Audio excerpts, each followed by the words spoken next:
గలతీయులకు రాసిన పత్రిక 3వ అధ్యాయము 13వ వచనం.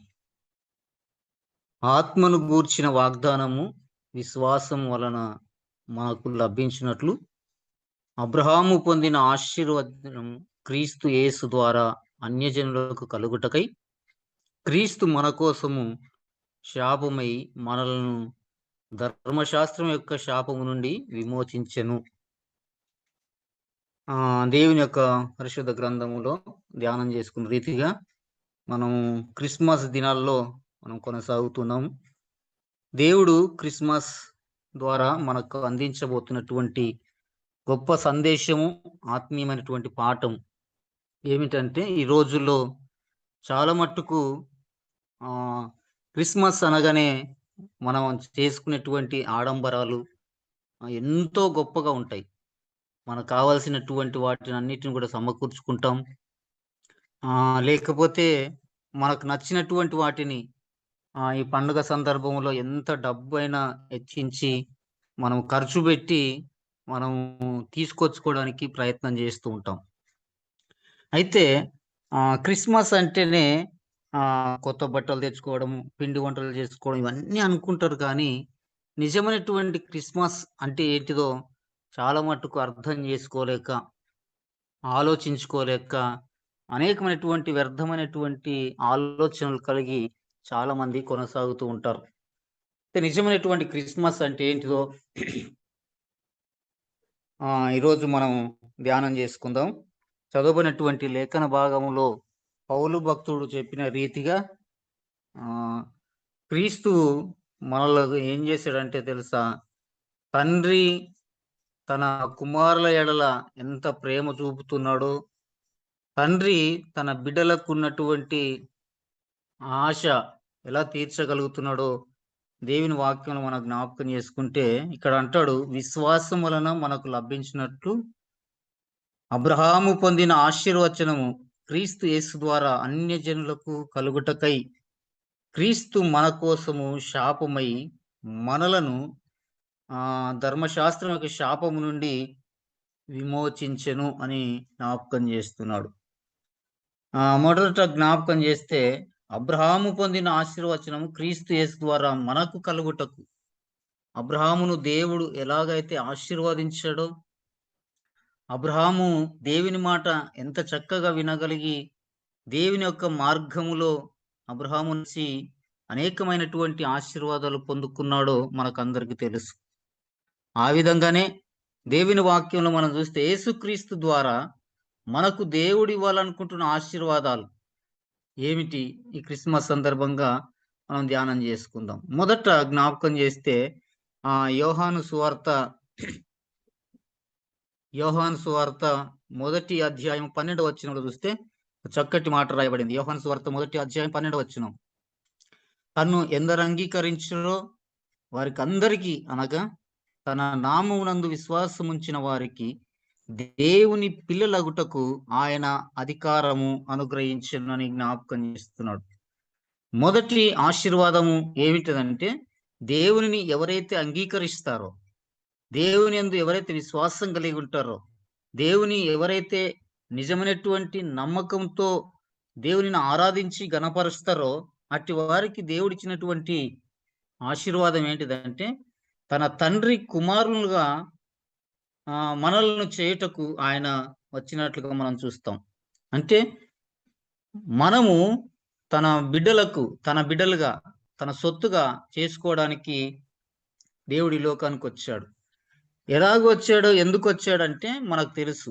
మొట్టమొదటి మానవుడైనటువంటి ఆదామవ్వలు దేవుని యొక్క మాటను వినకుండా ఆజ్ఞను అతిక్రమించి పాపము చేసి తండ్రి తన కుమారులను మరి కఠినంగా శిక్షించినట్లుగా తన బిడ్డలైనటువంటి ఆదామవ్వలను ఏదైనా తోట నుంచి వెళ్ళగొట్టాడు. తండ్రికి తన బిడ్డలకు ఎడబాటు కలిగింది, దూరం అయిపోయినారు, వారిని విలగొట్టేశాడు. ఎందుకంటే దేవుని మాటను వినలేదు, దేవుని మాట యందు విశ్వాసం ఉంచలేదు, ఆయన మాటకు విధేయత చూపలేదు. కాబట్టి వారు మరి ఇద్దరు కూడా, తండ్రికి ఆదామవ్వలకు ఇద్దరికి కూడా ఎడబాటు కలిగినట్లుగా మనం చూస్తాం. అయితే విడిపోయినటువంటి ఆ బంధాన్ని, తెగిపోయినటువంటి ఆ బంధాన్ని శాపం వలన, పాపము ద్వారా, ఆజ్ఞ అతిక్రమించడం ద్వారా వారికున్నటువంటి సంబంధము తెగిపోయింది.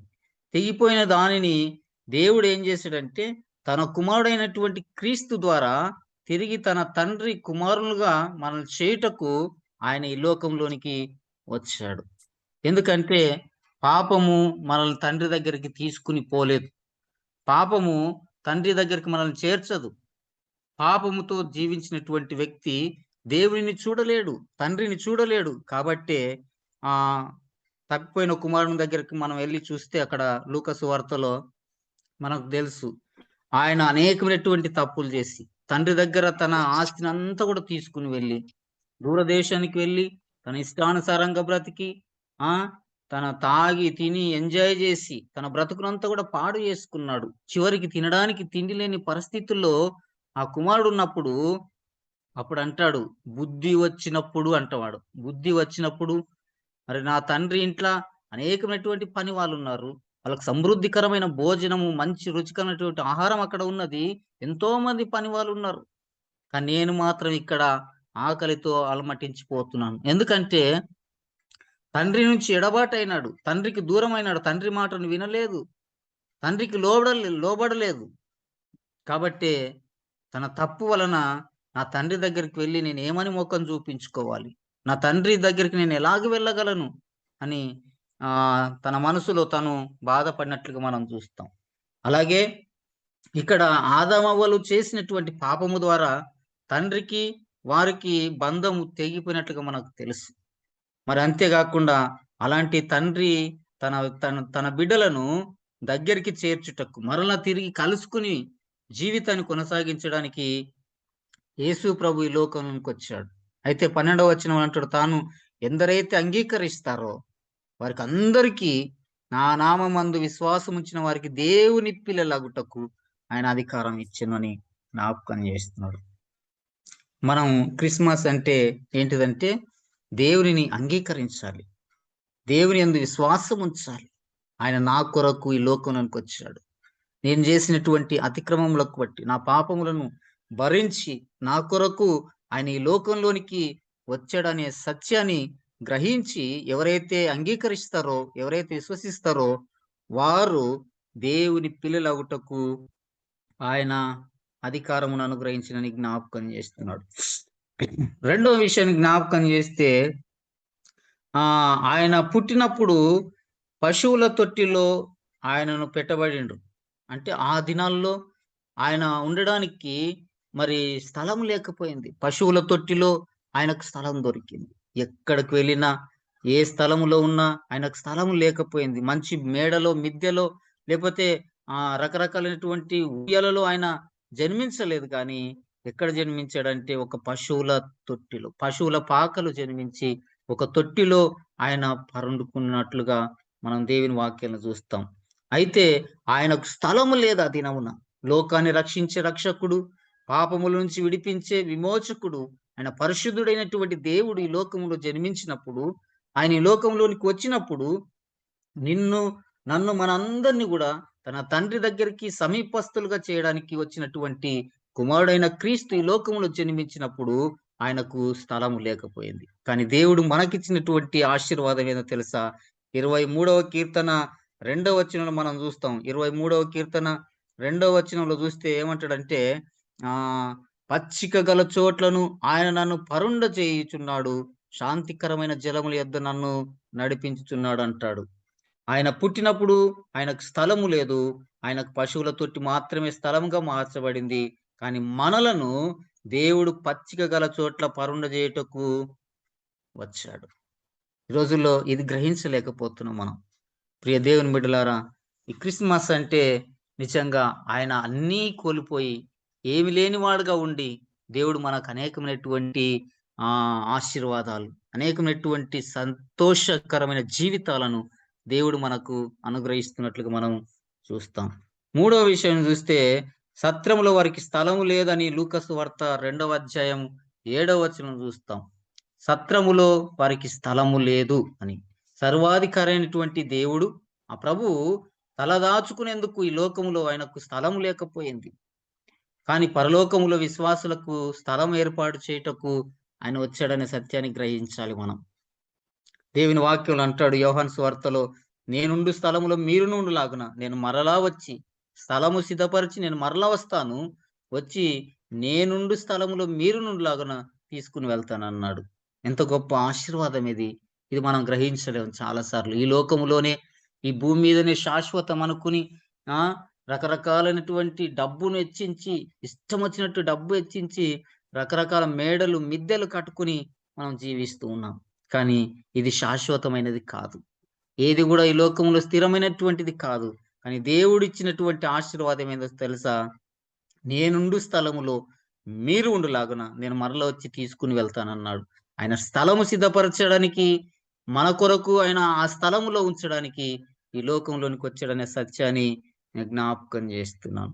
అంతేకాకుండా ప్రియ దేవుని బిడ్డలారా, ఇంకొక విషయం జ్ఞాపకం చేసుకుంటే, దేవుని పరిశుద్ధ గ్రంథంలో యోహాను సువార్త మొదటి అధ్యాయం 9వ వచనంలో, యోహాను సువార్త మొదటి అధ్యాయం 9వ వచనంలో చూస్తే ఒక చక్కటి మాట ఉంది. 9వ వచనం, నిజమైన వెలుగుండెను, అది లోకములోనికి వచ్చుచు ప్రతి మనిషిని వెలిగించుచున్నదని జ్ఞాపకం చేస్తున్నాడు.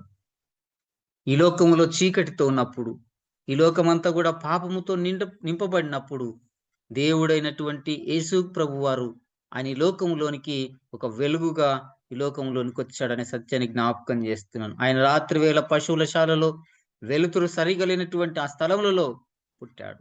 కానీ ఆయన ఈ లోకంలోనికి వెలుగై ఉన్నాడు.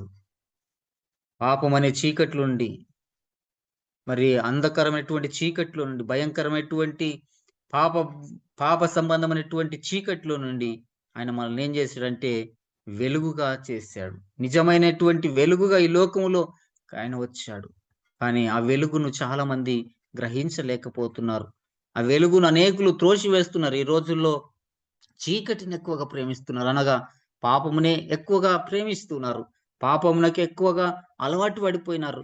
పాపం అంటేనే చాలా మంది ఇష్టపడేవారుగా ఉన్నారు. అందుకే నిజమైన వెలుగు ఉండెను, అది లోకంలోనికి వచ్చుచు ప్రతి మనిషిని వెలిగించుచున్నది గాని ఆ వెలుగును గ్రహించలేకపోతున్నాం. ప్రియ దేవుని బిడ్డలారా, దేవుని వాక్యాన్ని బట్టి జ్ఞాపకం చేస్తున్నాను. తన వెలుగులోనికి మనల్ని తీసుకొచ్చాడు. ఆ వెలుగుమయంగా మనల్ని చేశాడు. మనల్ని వెలుగుగా చేశాడు కాబట్టి వెలుగు సంబంధులుగా మనం ఈ లోకములో ఉండాలి. ఆ వెలుగు అనేకులకు వెలుగులు ఇవ్వాలి, వెలుతురు ఇవ్వాలి. మనం ఉదాహరణకు చూస్తే ఒక బల్బు చిన్నదే కానీ అది ఇంటంతటికి ఎంత చక్కగా వెలుగిస్తుందో. ఒక విశ్వాసి, ఒక క్రైస్తవుడు, ఒక దేవుని బిడ్డ, దేవుని యందు నమ్మకం ఉంచినటువంటి వాడు, క్రీస్తును ఆరాధించినటువంటి వ్యక్తి ఈ లోకములో వెలుగుగా ఉండాలి, వెలిగించేవాడిగా ఉండాలి అనే సత్యాన్ని జ్ఞాపకం చేస్తున్నాడు. అంతేకాకుండా ఆయన పుట్టినప్పుడు పొత్తి గుడ్డలతో చుట్టబడ్డాడని దేవుని వాక్యంలో మనం చూస్తాం.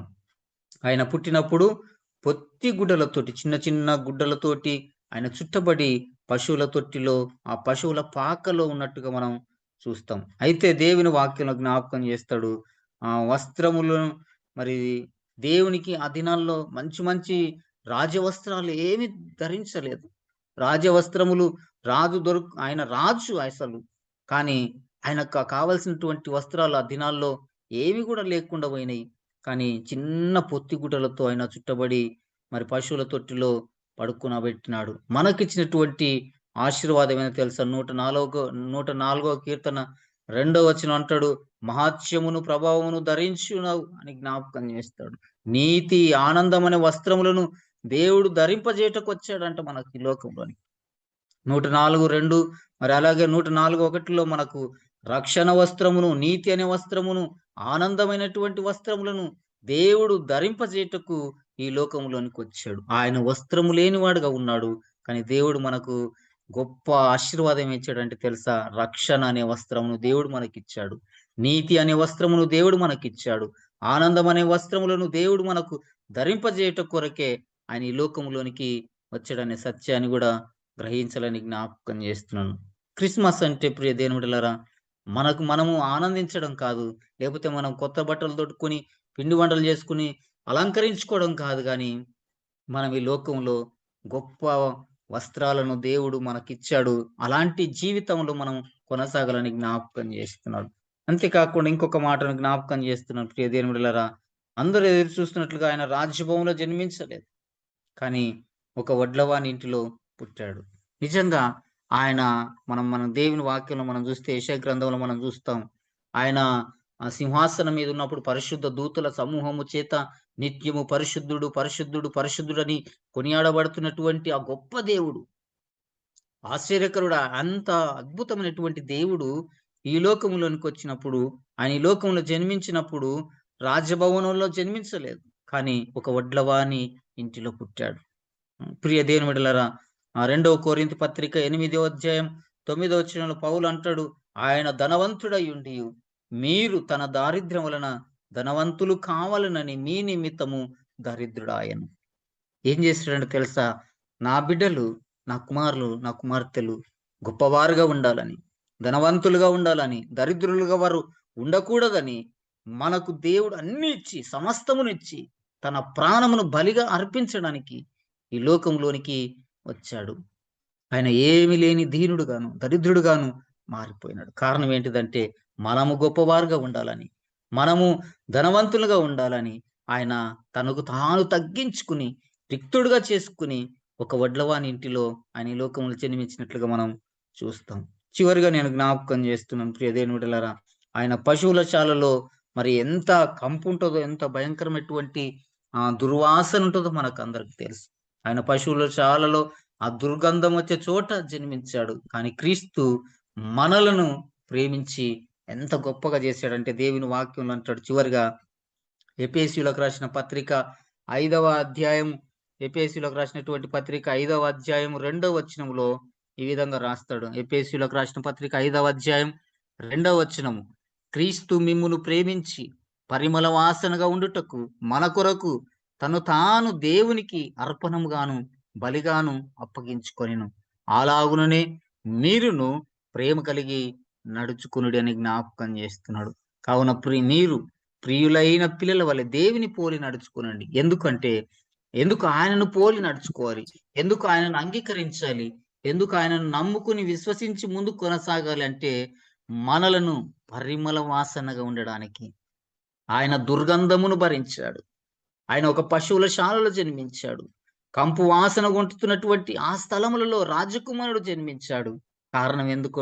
అంత తగ్గింపు, అలాంటి దుర్వాసన కలిగినటువంటి ఆ స్థలములో ఆయన ఎందుకు జన్మించాడంటే నిన్ను, నన్ను, మనందరిని కూడా ఆయన గొప్ప పరిమళ వాసనగా ఉంచడానికి ఆయన ఈ లోకంలోనికి వచ్చాడు. ప్రియ దేవుని బిడ్డలారా, ఆయన పశువుల శాలలో ఆ దుర్గంధం వచ్చే చోట ఆయన జన్మించాడు. కానీ యేసు ప్రభు మనల్ని ప్రేమించి పరిమళ వాసనగా ఆయన చేశాడు. ప్రియ దేవుని బిడ్డలారా, క్రిస్మస్ అంటే దేవుని యొక్క ఆశీర్వాదాలు ఎలాగున్నావో మనం జ్ఞాపకం చేస్తున్నాం. తన తండ్రి కుమారులుగా మనల్ని చేయుటకు ఆయన ఈ లోకంలోనికి వచ్చాడు. ఆయన పుట్టినప్పుడు పశువుల తోటిలో స్థలం లేదు. పశువుల తొట్టిలో మాత్రమే పడుకోబెట్టినాడు. కానీ మనలను పచ్చిక గల చోట్ల పరుండ చేయటానికి ఆయన ఈ లోకంలోనికి వచ్చాడు. మూడవ విషయం, సత్రంలో వారికి స్థలము లేదు. ఆ రోజుల్లో స్థలము లేదు. కానీ దేవుడు మనకిస్తున్నటువంటి ఆశీర్వాదం ఏం తెలుసా? యోహాను సువార్త 14వ వచనం, నేనుండు స్థలములో మీరు నుండులాగున నేను స్థలము సిద్ధపరిచి వస్తాను, వచ్చి తీసుకుని వెళ్తాను అన్నాడు. మనకు గొప్ప స్థలాన్ని సిద్ధపరచడానికి ఆయన ఈ లోకంలోనికి వచ్చాడు. అంతేకాకుండా ఆయన రాత్రి వేళ పశువుల శాలలో వెలుతురు సరిగా లేనటువంటి ఆ స్థలంలో పుట్టాడు. కానీ ఆయన లోకానికి వెలుగై ఉన్నాడనే సత్యాన్ని జ్ఞాపకం చేస్తున్నాడు. పాపం అనే చీకట్లుండి మహిమగల తన వెలుగులోనికి మనల్ని తీసుకుని వచ్చాడు. 5వ విషయం, ఆయన పుట్టినప్పుడు పొత్తిగుడ్డలతో చుట్టబడినాడు. కానీ ఈ విధంగా ఆయన అలాగున్నాడు. కానీ మనకు ఇచ్చినటువంటిది ఏంటిదంటే రక్షణ అనే వస్త్రమును, మరి నీతి అనే ఆనందమును వస్త్రమును ధరింపజేయటకు ఆయన ఈ లోకంలోనికి వచ్చాడనే సత్యంని జ్ఞాపకం చేస్తున్నాను. అందరూ ఎదురు చూస్తున్నారు. ఆయన రాజభవనంలో జన్మించలేదు. కానీ ఒక వడ్లవాని ఇంటిలో, ఒక పశువుల శాలలో ఆయన జన్మించాడు. కానీ పౌలు భక్తుడు అన్నట్టుగా ఆయన ధనవంతుడై ఉండి మీరు తన దారిద్ర్యం వలన ధనవంతులు కావాలనని మన నిమిత్తము ఆయన తగ్గించుకుని దరిద్రుడుగా అయినట్లుగా మనం చూస్తాం. చివరిగా ఆయన పశువుల శాలలో ఆ దుర్గంధం ఉన్న చోట జన్మించడానికి కారణం ఏంటంటే మనలను పరిమళ వాసనగా చేయడానికి, మనల్ని గొప్పగా చేయడానికి. దేవుడు అలాంటి ఆశీర్వాదాలు మనకు ఇవ్వడానికే ఈ లోకంలోనికి వచ్చాడనే సత్యాన్ని జ్ఞాపకం చేస్తున్నాను. ఇది గ్రహించి నిజమైన క్రిస్మస్, క్రీస్తును కలిగినటువంటి క్రిస్మస్, దేవునిని నమ్మకముతోను, విశ్వాసముతోను ఆరాధించి క్రిస్మస్‌గా మనం చేయాలని జ్ఞాపకం చేస్తున్నాను. దేవుడి మాటలు దీవించి ఆశీర్వదించును గాక. ఆమేన్.